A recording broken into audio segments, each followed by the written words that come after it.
지구상에 존재하는 어떤 유적보다 1000배는 더 깁니다. 예수 탄생 전에 짓기 시작했으며 콜럼버스가 미국으로 항해해 갈 때도 짓고 있었고 건축 과정에서 수백만 명이 죽었습니다.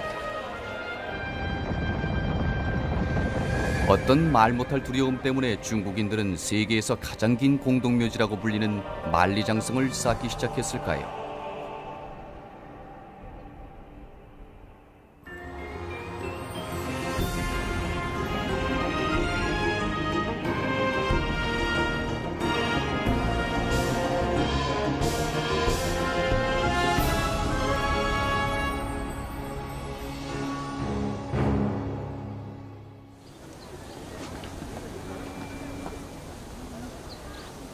만리장성을 모르는 사람이 없지요.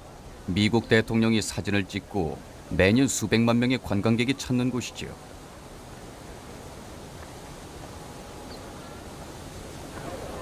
자신들이 밟고 지나가는 길과 이니셜을 새기는 벽이 자신들의 나이보다 어리다는 것을 아는 관광객은 드물지요.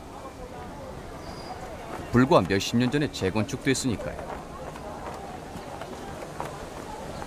그러나 인적이 드물고 화면으로 소개되지 않은 잊혀진 성이 저 수평선 너머에 있습니다. 그곳이 진정한 중국의 만리장성이지요.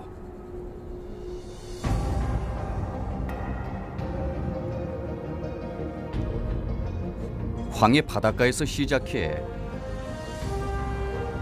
북경 북쪽의 산악지방을 거쳐 중국 북쪽 중심부까지 뻗어 있습니다. 산 요소요소에는 탄탄한 요새와 망루를 지어서 적들이 쉽게 성벽을 넘지 못하도록 했습니다.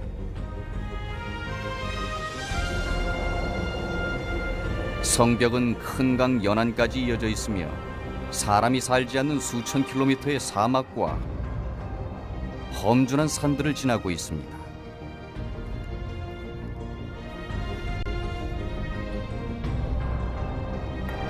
처음엔 돌로 짓기 시작했다가 사막 지역에서는 흙벽돌로 대신했습니다.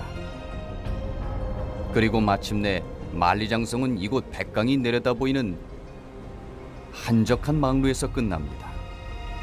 세계에서 가장 뛰어난 건축 기술을 자랑하는 이 성의 총 길이는 6,500km가 넘습니다.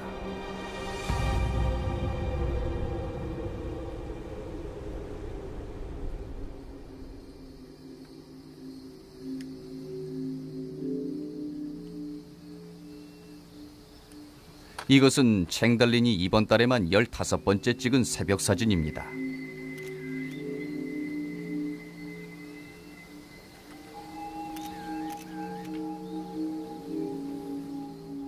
그러나 챙은 단순한 사진작가가 아니라 중국의 만리장성을 연구하며 일생을 바친 사람입니다.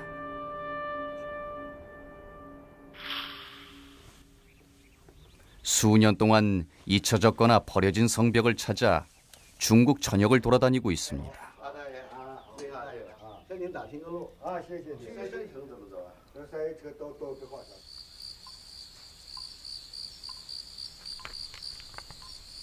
어떨 땐 고서정만이 유일한 단서가 되지요. 수수께끼를 풀어서 현대 지형과 맞춰봐야 합니다.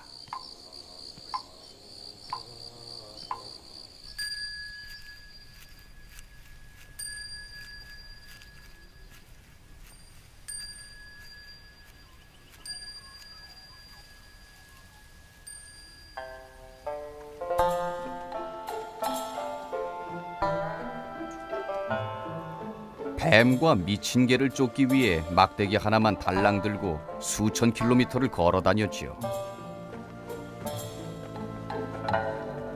성과도 꽤 있었습니다. 숲이 우거진 산을 헤매다 잃어버린 성을 찾기도 했으니까요.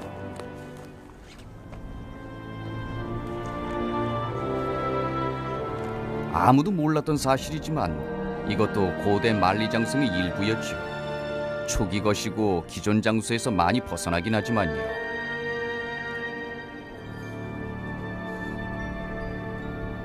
과학자와 고고학자의 조사가 계속될수록 신비로움은 점점 더해갑니다.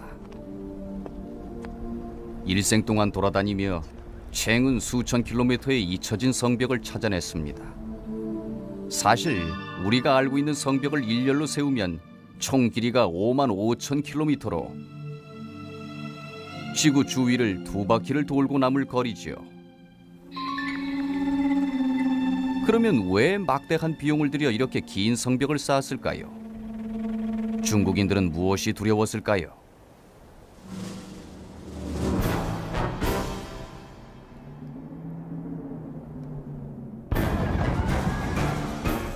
우레 같은 말발굽 소리를 듣기도 전에 먼저 냄새로 온다는 걸 알았습니다.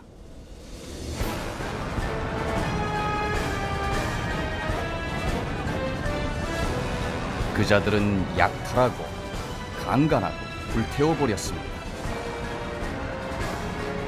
지나간 뒤에는 불탄 도시와 뼈만이 남아 있었습니다. 이자들은 북쪽 평야지방의 오랑캐들의 무리인 훈족, 몽골족, 만주족으로 중국 토착민들과 대치 상태에 있었죠.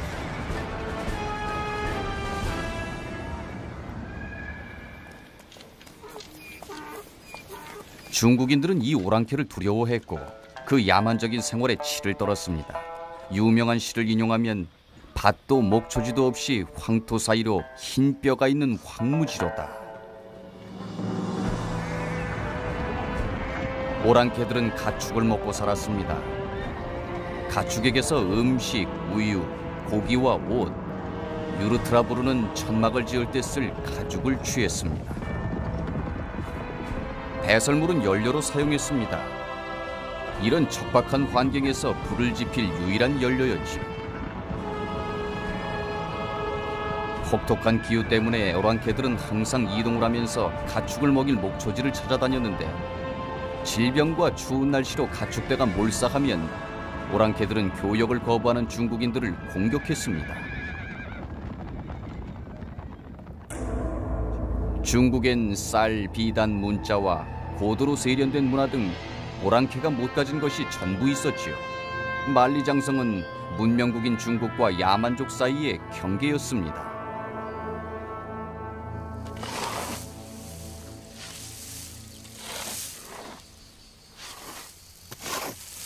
오랜 세월 동안 중국인은 농경민족이었죠.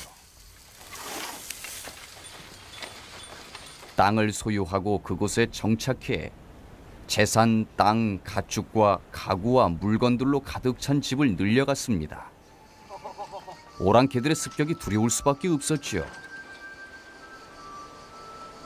그래서 오래전부터 중국인들은 성벽을 쌓았습니다. 집과 도시와 나라 주변의 무산자를 막기 위해 성벽을 쌓았습니다.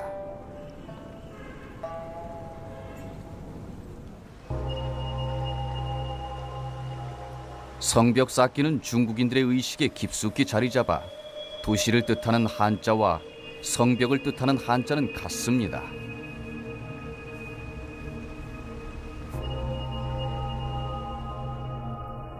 중국만한 크기의 나라를 에워쌀 성벽을 쌓으려면 강력한 권력을 가진 사람이 필요한데 그의 권력이 얼마나 대단했던지 차이나는 그 사람 이름을 따라 지었는데 중국 최고의 황제 진시 황제입니다. 진시 황제는 예수가 태어나기 200년 전 현재 중국 중앙의 린타우에서 사막을 가로지르고 산과 평야를 지나 한국 국경에 이르는 6,500km가 넘는 장성을 짓기 시작했죠. 놀랍게도 완성하는 데 겨우 12년이 걸렸습니다. 높이 10m, 넓이 5m의 성벽을 뉴욕에서 캘리포니아까지 현대 장비 없이 짓는다고 상상해보세요. 진시 황제는 대단한 인물입니다. 처음에 진시 황제는 중국 서북부 국경의 조그만 지역을 통치했는데 그걸로는 만족할 수 없었죠. 진시 황제는 누적 군대를 양성해 차례로 인접 국가를 정복해 나갔습니다. 누에가 뽕잎을 먹어치우듯 야금야금 먹어치웠다고들 하지요. 전 중국을 통치하게 되자 진시 황제는 도량형을 통일하고 세계 최초의 유로인 단일 화폐를 주조했습니다. 거기까진 좋았는데 아쉬운 것은 중국의 역사를 자신의 치세부터 기록하도록 하는 폭군이기도 했습니다. 무덤을 보면 그의 치세가 얼마나 대단했는지 알 수 있습니다. 1974년 이곳 무덤 동쪽에 묻혀있던 대규모의 군대가 발견되는데 바로 황제를 악령으로부터 보호하는 병마 용갱이었습니다. 이것은 미니어처가 아닙니다. 전부 실물 크기입니다. 지금까지 전체의 10%밖에 발굴을 하지 않았는데도 벌써 수천 명의 병사와 만여 점의 무기가 발견됐습니다. 얼굴을 자세히 보십시오. 전부 다르게 생겼습니다. 이 병마 용갱은 서로 상대방의 얼굴을 보고 만든 것입니다. 이 군대는 전투 대열을 취하고 있으며 뒤쪽에는 연단에 서서 장교가 명령을 내리고 있는데 나이와 계급은 허리장식의 넓이로 가늠합니다. 진시 황제의 무덤을 완성하는 데만 총 70만 명의 인력과 38년의 세월이 걸렸습니다.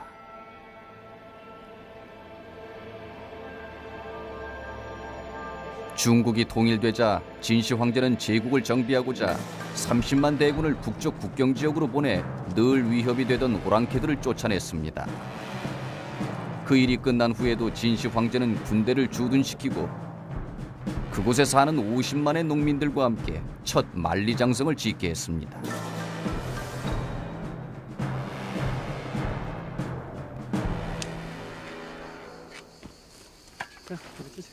성벽은 흙을 다져서 만들었습니다.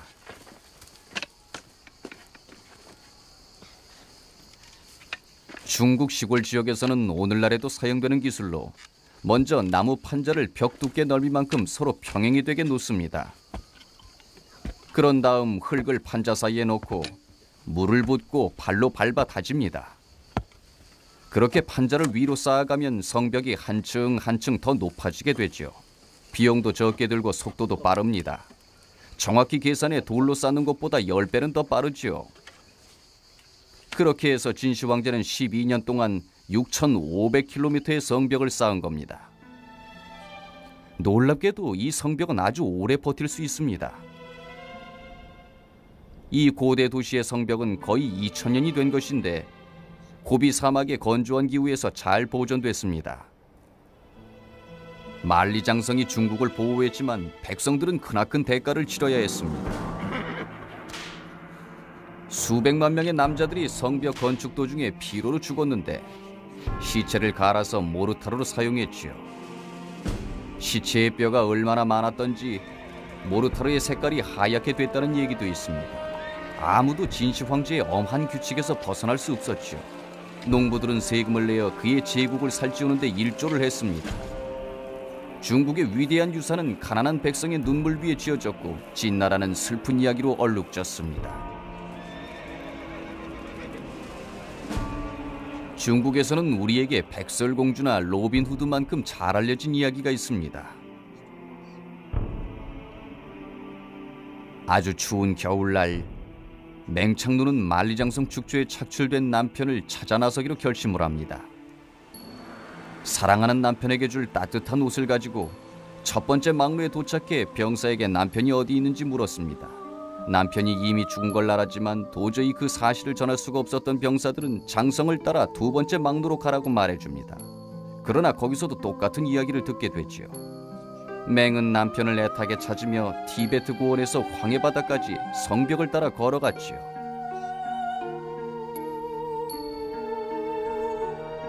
마침내 누군가 남편이 이미 죽어서 장성을 떠도는 원귀가 됐다고 말합니다. 맹은 너무나 슬프고 그 절망이 얼마나 컸던지 흘린 눈물이 성벽에 구멍을 냈다고 합니다.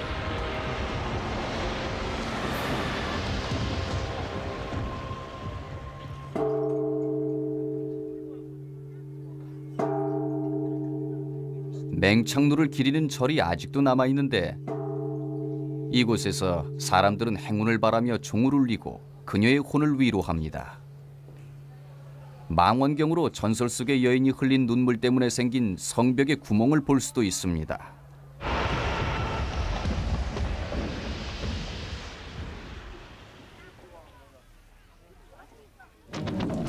진시 황제가 세상을 뜬 해에 백성들은 그의 제국에 반란을 일으킵니다. 백성들은 병마용병의 무기들을 탈취해 인형일 뿐인 병사들을 파괴하고 지붕에 불을 놓아 땅에 묻어버려서 최근에야 발견이 됩니다. 그러나 이 반란은 후세 황제들에게 교훈이 되지 못하지요.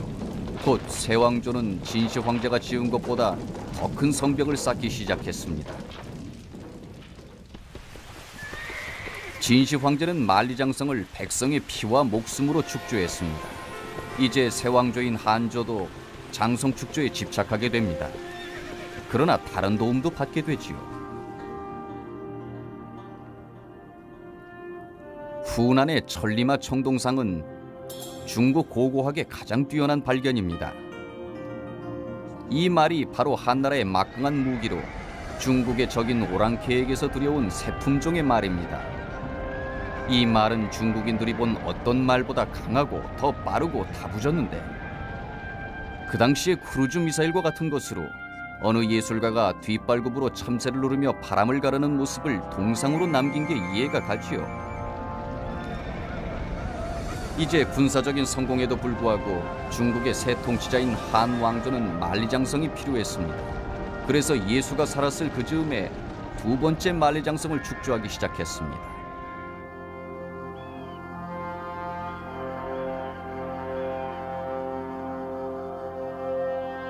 총 길이가 11,000km인 만리장성은 역사상 가장 긴 건축물입니다. 진시 황제가 축조한 첫 번째 만리장성보다 4,300km가 더 긴 것이지요. 사막엔 목재도 물도 돌도 없지만 한족은 2000년 동안 끄떡없는 장성을 지었는데 다진 모래, 나뭇가지, 나무 껍질, 위석류와 말의 배설물로 만든 벽이 아직도 남아 있습니다. 1년 중 반은 장렬하는 더위를, 나머지 반은 살을 내는 추위를 견뎌냈습니다. 사막 한가운데 성벽을 짓는 것은 절반에 불과하고 병사를 배치하는 일이 남아 있었지요. 병사들은 절대 방심하지 말고 자기 위치를 고수하라는 명령을 받았습니다. 특히 만리장성 수천 킬로미터 앞에 세운 망루를 지키는 병사들에겐 더 엄격했습니다. 장성이 너무 길어서 수백만 명의 병사들로도 몇 미터 간격으로도 보초를 세울 상황이 되질 않자 망루 위에서 보내는 신호가 아주 중요했습니다.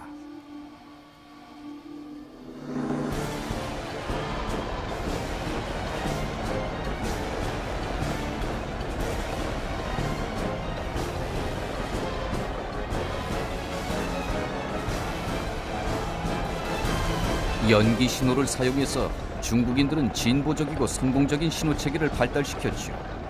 고비에서 비운 봉화는 24시간 안에 1100km 떨어진 곳에 전가를 보내 전 국경의 위험을 알립니다. 마차와 마부들은 제 위치를 고수하고 망루의 병사들은 봉화 신호를 잘 보고 국경을 잘 지키도록 하라. 한나라 군사 기록에 나오는 일부분입니다. 각 봉수대는 인접한 봉수대와 시야가 좋은 곳에 지어 밤에는 불로, 낮에는 연기로 보내는 신호를 잘 볼 수 있도록 했습니다. 이것은 불모지인 사막에선 아주 귀한 물건인데 바로 고대의 봉화불을 피우는 데 사용되던 장작으로 2000년 전에 버려진 대로 남아 있습니다.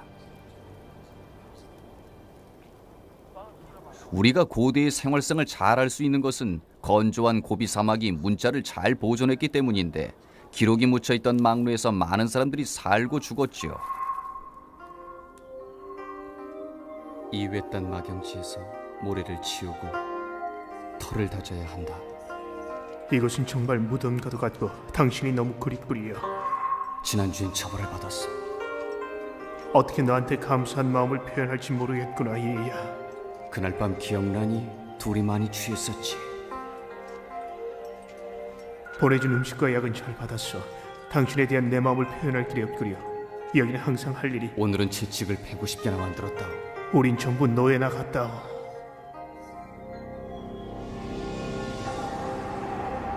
구름 사이로 다리의 얼굴을 내밀었어.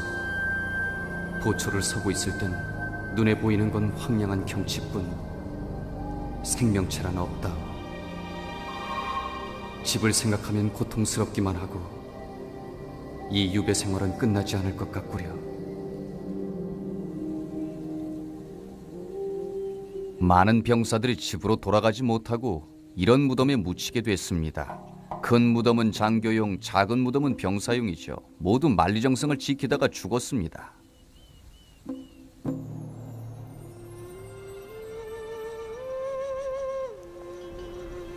그러나 병사들의 희생은 헛되지 않았지요. 그들 덕분에 장사꾼들과 여행객들이 안전하게 다닐 수 있게 됐으니까요. 만리장성이 도적대를 막아주었기 때문에 비단, 모피, 도자기와 서양에선 신비의 명약으로 널리 알려진 다망을 싣고 중국을 떠날 수 있었지요.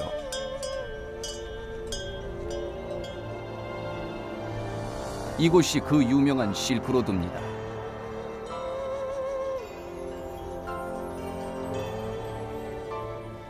상인들은 금과 상아와 산호를 갖고 돌아왔지요.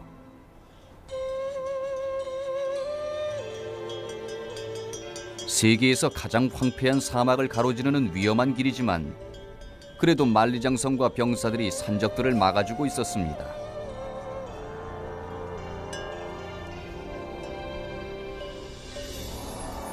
실크로드를 통해서 물건만 오고 간 것은 아닙니다.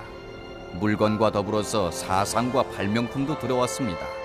중국에선 자석 나침반을 들여와 콜럼버스가 미국 대륙을 발견하는 일이 가능했고, 서양에서 종교, 즉 초기 기독교와 더 중요한 불교가 들어오게 됐습니다.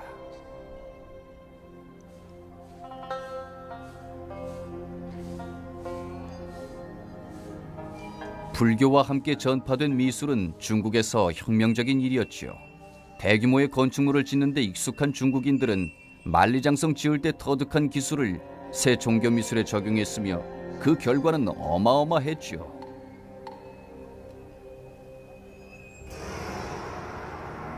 이 거대한 부처 석상은 가장 큰 조각품 중의 하나로 토착민의 미술적 재능과 외부의 사상이 결합된 것이죠. 그렇다고 항상 이렇게 스케일이 크진 않습니다. 둔황이란 작은 오아시스는 만리장성의 보호를 받으며 실크로드를 오가는 사람들이 다음의 힘든 일정을 위해 쉬어가는 장소였습니다. 곧 옥문을 통과하게 될 텐데, 옥문은 만리장성의 마지막 관문이자 세계에서 가장 황량한 타클라마칸 사막으로 들어가는 입구가 되죠.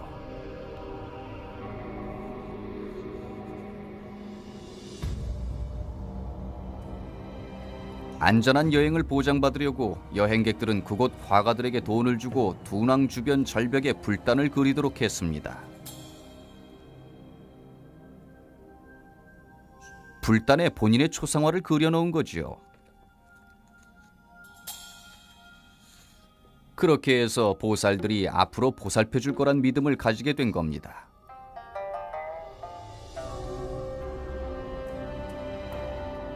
둔왕에서 휴식을 마치고 떠나 그곳 주민들이 한 번 들어가면 절대 못 나온다고 하는 사막으로 향하면서 자신들을 보살펴줄 영적인 존재가 있다는 걸 위안으로 삼았죠.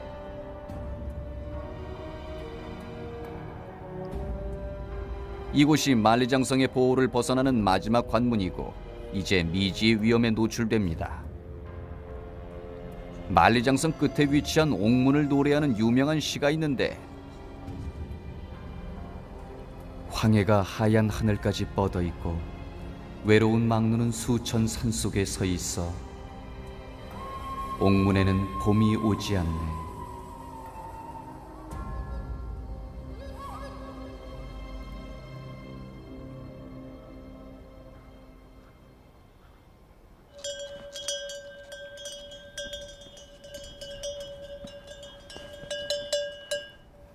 만리장성은 한조 번영의 시발점이었습니다. 성벽은 상인을 보호했을 뿐만 아니라 행상이 늘어나고 번영하자 한조는 부유해지고 영토를 만리장성의 북쪽과 서쪽까지 확장하게 됩니다. 만리장성 때문에 침략을 할 수 없게 되자 오랑캐들은 중앙아시아와 동유럽 쪽으로 눈을 돌려 고대 사회의 또 다른 강자 로마를 위협하게 됩니다. 하나님의 형벌이라는 훈족왕 아틸라가 로마로 진격해올 때 그 악랄함을 익히 아는 교황 레오는 아틸라를 설득해 성스러운 도시를 구하고자 성문 밖으로 나옵니다. 이교도와 교황의 이 만남은 만리장성이 없었다면 절대 실현되지 않았겠지요. 전설에 따르면 아틸라는 미신을 믿어서 교황의 이름이 사자를 뜻하기 때문에 후퇴했다고 합니다. 그러나 로마는 잠시 위기를 모면했을 뿐 나중에 대규모의 공격으로 로마가 무너지자 전 유럽은 500년의 중세 암흑기로 들어갑니다.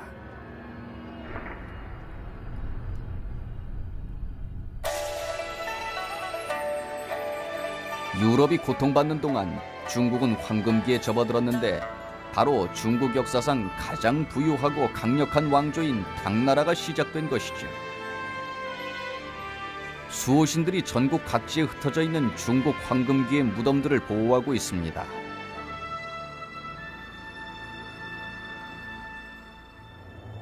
왕족의 무덤은 거의 발굴되지 않았고 그중 발굴된 한 황제의 딸 영타이 공주의 무덤을 보면 국제감각이 뛰어난 귀족들의 화려한 생활을 엿볼 수 있습니다.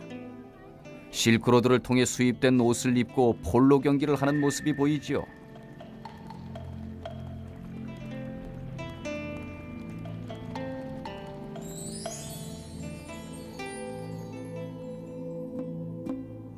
당나라 병사들은 만리장성 양쪽에 방대한 영토에 주둔해 있었고 더 이상 성벽이 방어의 역할을 못하게 되자 점점 폐허가 되어갔습니다.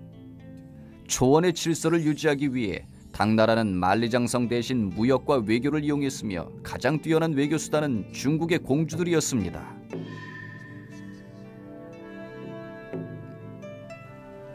공주를 오랑캐의 지도자와 결혼을 시켜 내시와 시녀를 화려한 선물과 함께 보냈습니다.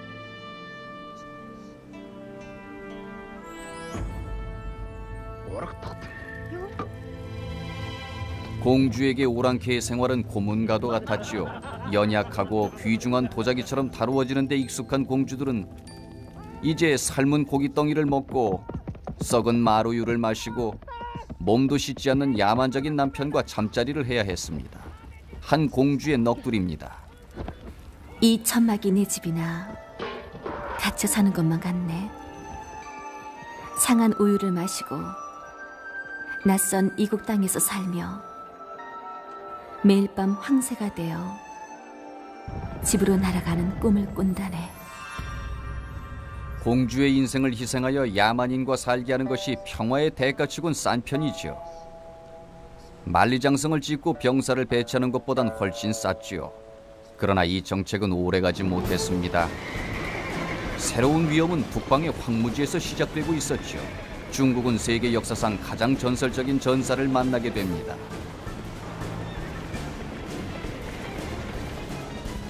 만리장성 너머로 야만족들이 마을을 파괴하고 길을 막는 것은 모두 쓸어버리며 아시아 전역을 휩쓸고 있었지요.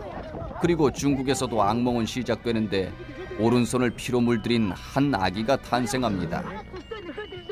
미래에 대한 불길한 징조였지요.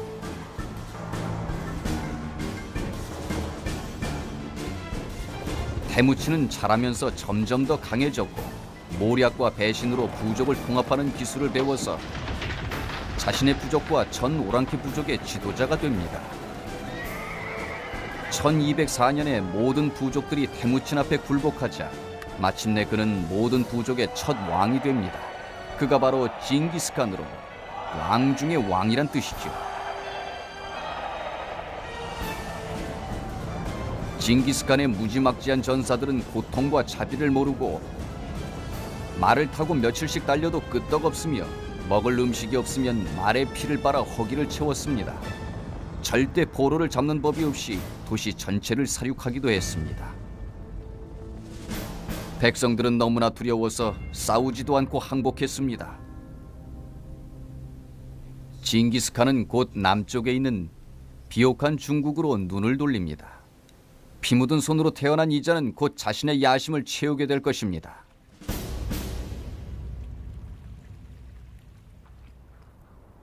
여름에 말라버린 강바닥은 비옥한 평야 지역인 중국을 호시탐탐 노리는 오랑캐들에겐 더없이 좋은 길이 되어줍니다. 만리장성의 다른 지역은 다 폐허가 됐어도 이 지역은 단단히 무장된 게 바로 이 때문입니다.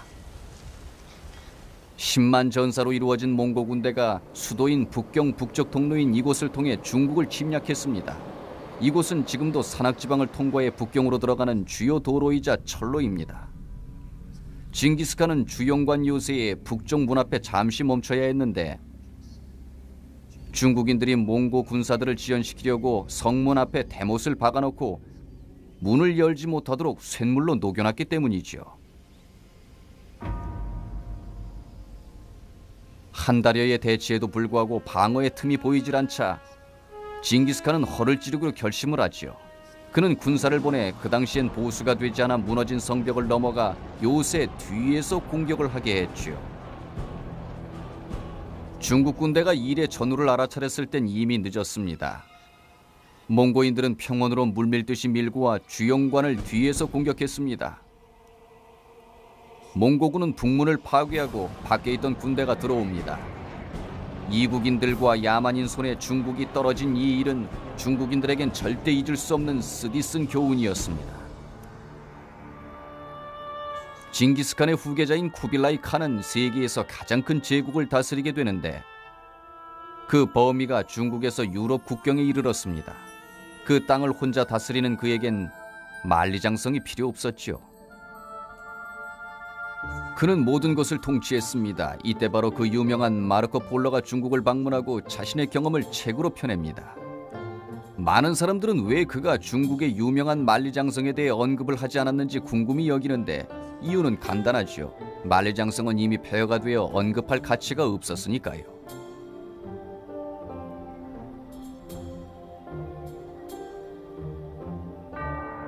막강한 권력에도 불구하고 쿠빌라이 칸은 오래가지 못했지요. 중국은 몽고인 지도자를 여전히 야만적으로 여기고 있었습니다. 황하에 극심한 홍수가 나자 이국인 지도자에 대한 증오가 폭발해 반란이 일어나고 몽고인들은 쫓겨나게 됩니다.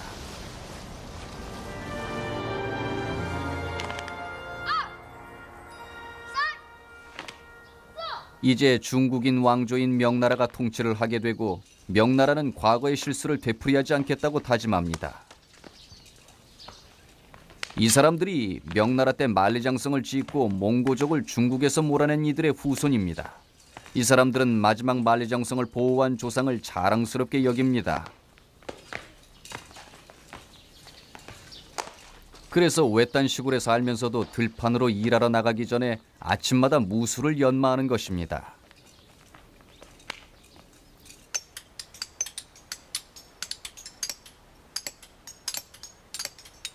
몽고족을 쫓아낸 새 통치자인 명나라의 황제들은 이런 침략이 다시는 없어야 한다고 다짐합니다. 그래서 1368년 유럽이 흑사병으로 고통받고 있을 때 명나라의 지도자들은 세계에서 가장 크고 가장 튼튼한 건축물을 창조해냅니다. 이번엔 대부분 돌로 지었기 때문에 이전 것보다 훨씬 견고했죠.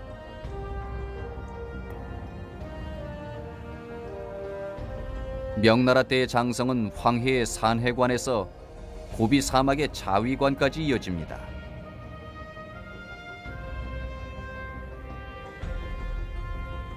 이 장성은 기다랗고 구불구불한 척추처럼 중국을 가로지르는데 길이는 6,700km에 수천 개의 망루가 척추뼈처럼 여기저기 세워져 있습니다.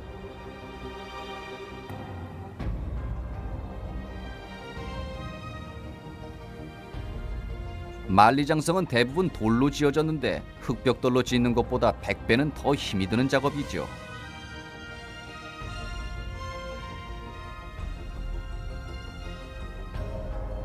사람들은 험난한 봉우리 따위에 겁먹지 않았습니다. 그리고 이렇게 안개 낀 산꼭대기에서도 보초를 철저히 서야 했습니다. 망루는 만리장성 보호에 아주 중요한 곳이었죠. 병력이 더 필요하면 보초병들은 1km도 안 떨어진 마을로 신호를 보냅니다.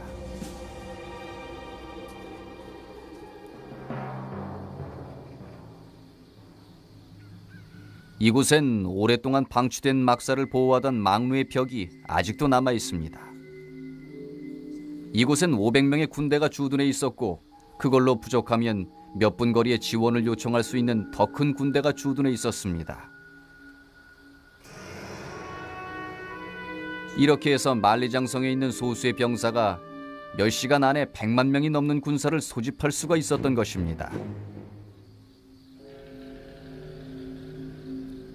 요새의 병사들은 서로 경쟁적으로 성을 쌓았습니다. 장수들은 자기가 맡은 지역이 다른 곳보다 훌륭하기를 원했습니다. 현판에 따르면 1597년 봄에는 통카이가 이 지역 장성 건설의 책임자였음을 알 수 있습니다. 체니징은 음식 담당이었고 계급이 낮은 석공인 우종계의 이름도 새겨져 있습니다.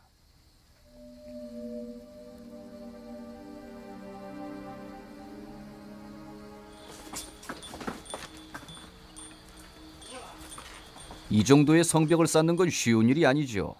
죄수들이 노역에 많이 동원됐는데 만약 죽게 되면 가족 중 누군가가 대신 일을 하여 형량을 채워야 했습니다. 일꾼들은 불만이 많았을 겁니다.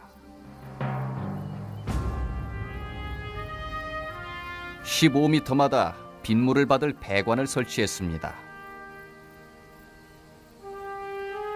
이 관은 적들이 배관을 타고 올라오지 못하도록 안쪽을 향하도록 설치했습니다.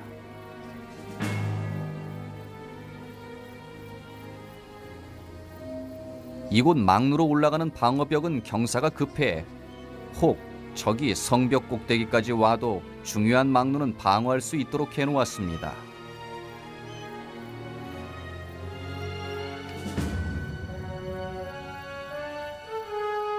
망루는 성벽들 중에서도 높은 곳에 만들어 놓아 궁수들이 밑에 있는 적을 향해 화살을 쏠 수가 있습니다. 망루엔 군인들이 따뜻하게 지내며 잠잘 곳과 무기를 저장할 곳이 있죠. 꼭대기에 있는 방엔 벽에 구멍이 뚫려 있어서 아군을 관찰하면서 적군을 무찌를 수가 있습니다. 아주 놀라운 방어 체계로 특히 주변 지형을 보면 확실히 알 수 있습니다. 이 지역은 산의 기울기와 비슷하게 수직으로 돼 있으며 이곳은 벽의 두께가 50cm밖에 되질 않고 밑은 300m가 넘는 낭떠러지죠.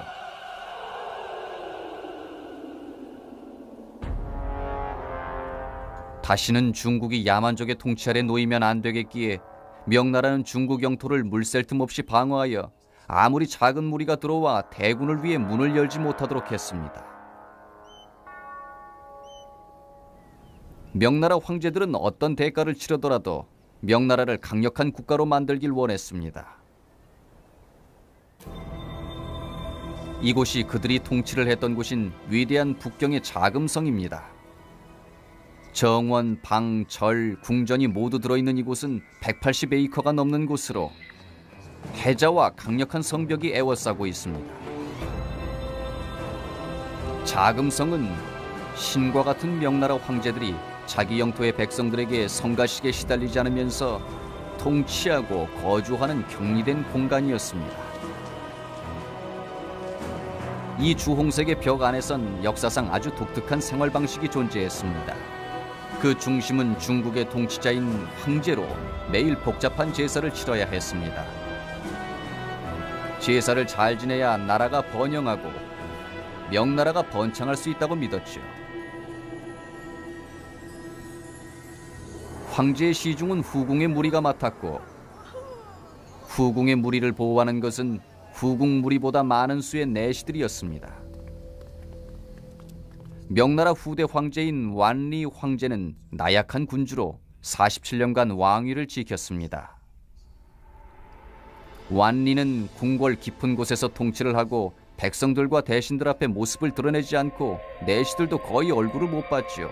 사람들과 격리되어 살면서 자신이 통치하는 나라에서 일어나는 일을 전혀 알지 못했습니다.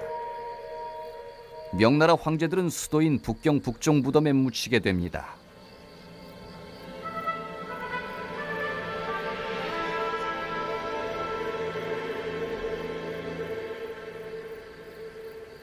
무덤은 거의 구조가 비슷한데 앞에는 절이 있고 지하에 있는 무덤 뒤를 벽이 에워싸고 있습니다.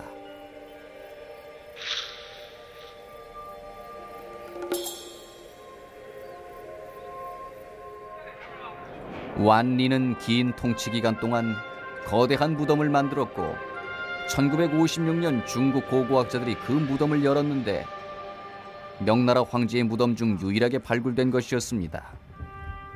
일꾼들이 무거운 무덤의 문을 열자 거대한 통로가 드러났는데 이집트 파라오의 무덤보다 훨씬 큰 것이었습니다. 그리고 거기에 오칠한 황제의 관과 두 황후의 관이 놓여 있었습니다. 무덤은 공산당국이 계급사회에 대한 경종을 울리려고 개방을 해서 민중이 굶주릴 때 자본주의 통치자가 얼마나 사치스러운 삶을 살았는지 보여주려고 했지요. 이보다 좋은 증거가 없었지요. 무덤 속의 화려한 부장품들이 효과를 배가시켰습니다. 그 안에는 공기처럼 가볍게 짠 금관이 들어있었는데 사치를 좋아하는 무능력한 통치자는 오래가는 법이 없지요. 이 무덤이 완성된 지 24년 만에 명나라는 멸망했습니다. 그러나 이번엔 만리장성 때문이 아니라 애정 문제 때문이었습니다. 중국인들은 수백만 명이 건설한 만리장성이 자신들을 영원히 보호해 줄 거라 믿었습니다. 그러나 아름다운 한 여자가 그 모든 것을 망치게 했지요. 이 이야기는 1644년 반란군이 북경을 점령하면서 시작됩니다. 그 이후 혼란이 계속되자 오랑캐 부족인 만주족이 침략할 절호의 기회를 맞게 됩니다. 엄청난 군대를 이끌고 중국을 향해 전진해 오지만 만리장성이 버티고 있었지요. 침략 당시 만리장성은 파괴되거나 부서진 곳이 한 곳도 없었습니다. 이 요새를 만주족이 노리고 있었는데 이곳은 제국 내에서 가장 위대하고 충실한 우장수가 지휘하는 곳이었습니다. 그런데 정말 이상한 것은 그는 중국의 위대한 장수 중에 하나로 뽑히지 못했다는 겁니다.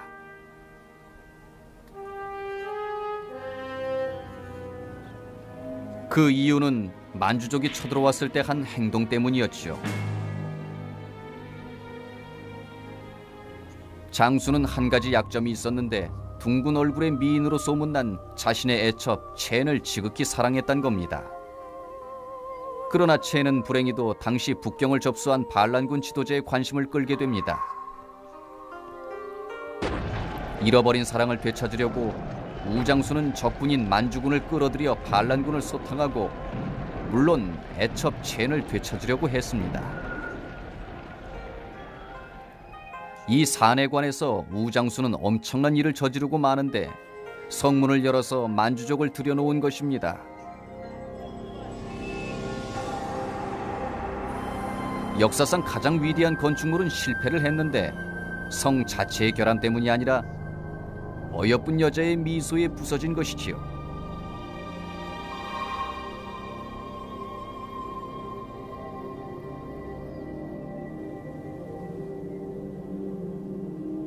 만주족이 세운 청나라는 이웃 국가와는 다른 정책을 펼쳤는데 바로 외교입니다. 이곳 아름다운 여름 궁전에서 전 동방세계에서 온 사절단을 맞이합니다.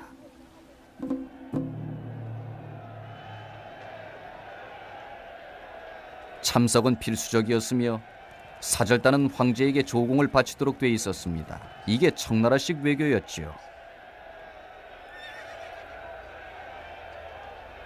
그러나 손님 접대도 소홀할 수는 없었습니다.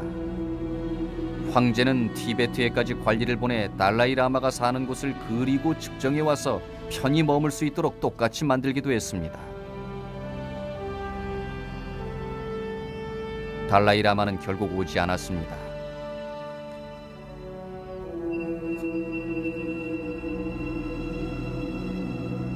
그러나 티베트의 다른 영적인 지도자인 판천 라마가 대신 방문을 했지요. 티베트 측 기록에 따르면 너무나 고귀한 분이라 황제가 용좌에 앉으라고 할 정도였는데 대단한 특권이지요. 중국 측 그림에 따르면 라마가 아주 겸손한 태도로 황제에게 성스러운 스카프를 바치고 있죠. 그를 위해서 황제는 물론 티벳의 궁전을 그대로 지었습니다. 만리장성을 유지하고 보초를 세우는 것보단 황금용이 또아리를 튼 이 웅장한 절을 짓는 게 돈이 덜 들었을 겁니다. 황제는 티베트어까지 배워 통역 없이 대화를 했다고 합니다. 그리고 황제는 모든 주요 공문서를 청나라어, 티베트어, 한어, 몽고어, 만주어로 기록할 것을 명령했습니다.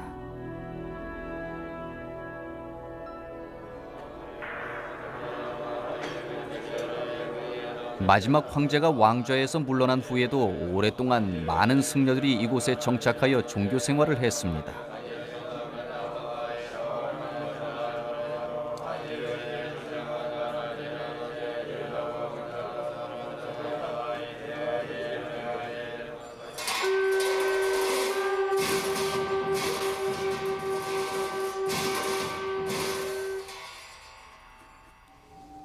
그리고 만리장성은 더 이상의 방어가 필요 없어서 또 한 번 폐허가 된 채 방치됩니다.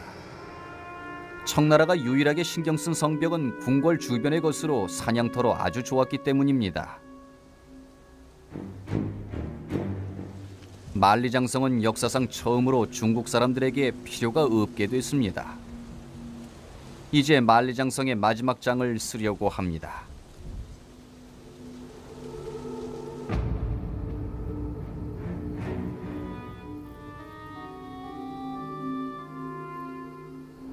만리장성은 세계 역사를 통틀어 가장 오래되고 놀라운 불가사의로 2000년 동안 내려오고 있지만 서방 세계에 관심을 얻은 것은 200년밖에 되질 않습니다. 1973년 영국은 맥카트니 경이 이끄는 외교 사절단을 중국으로 파견해 중국의 문호를 개방하게 하려고 합니다. 맥카트니가 중국 전역을 여행하던 중 만리장성에 들러 경의를 표하자 중국인 가이드는 어리둥절해하죠. 이런 고대의 돌조각이 뭐 그리 대단하다고 저럴까. 일행 중 한 명이 만리장성을 스케치했고 그 그림이 수천 번 복제가 되어 오늘날 사람들이 보는 만리장성의 모습이 됐죠. 청나라에 파견된 대사는 누구나 황제에게 카우타우를 해야 하는데 카우타우는 3번 큰 절을 하는 것으로 한 번 절할 때마다 3번 엎드려야 하고 다 합쳐서 9번 이마가 땅에 닿아야 합니다. 영국인들이 황제의 여름 궁전에 도착했을 때 아름다운 정원과 절들을 구경하며 즐거운 하루를 보냈습니다. 선량한 영국인이자 왕에게 충성스러운 맥카트니는 황제에게 카우타우 하는 걸 거부하고 그 일로 중국 대궐은 떠들썩하게 됩니다. 마지막 대면에서 영국인들은 왕이 내린 두루마리를 받았는데 열어보니 이런 글귀가 적혀 있었습니다. 우리에겐 없는 것이 없도다. 짐은 낯선 물건이나 발명품 따위엔 관심이 없으며 귀국의 어떠한 물건도 필요가 없다. 그러니 영국의 왕이여 지체 없이 나에게 복종할지어다. 서로 세상의 주인이라 여기는 두 황제 사이의 자존심의 싸움이었지요. 영국 사절단 일행 중 한 사람이 말하길 간단히 말해 우린 북경에서 거지처럼 대접받고 죄수처럼 취급받아 불황자처럼 물러가오. 수모를 당한 영국인들은 복수를 결심합니다. 자신들이 가진 군사력을 다 모아 전쟁을 하게 되면 중국이 얼마나 서방 세계에 뒤져있나를 깨닫게 될 것이라 믿었습니다. 만리장성은 이제 쓸모가 없지요.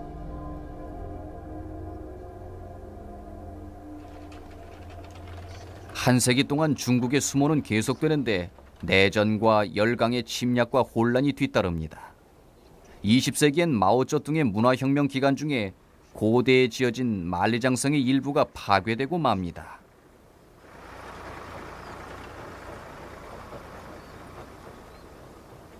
오늘날 만리장성은 보호되고 있고 중국의 아이콘으로 기침약 광고에서 은행 광고까지 다양하게 쓰이고 있습니다. 그러나 6,000km 가까이 되는 고대의 건물을 보존한다는 것은 중국 당국엔 악몽 같은 일이지요. 지구상의 모든 것이 지도에 나타나는 시대에 살지만 만리장성은 너무 복잡하고 광대해서 만리장성을 담은 정확한 지도는 하나도 없습니다. 이 모든 것이 만리장성을 누구보다 잘 아는 한 사람에게는 끊임없는 걱정거리지요. 이제 60대의 나이인 챙달리는 자신이 사랑에 맞지 않는 만리장성의 사진을 찍고 잃어버린 부분을 찾으며 매일매일을 보냅니다.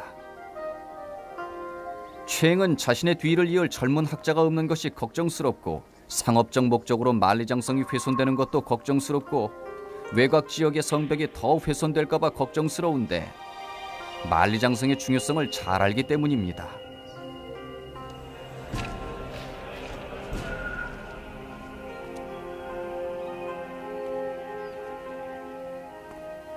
챙이 중국을 누빌 때 항상 시간을 거슬러 올라갑니다.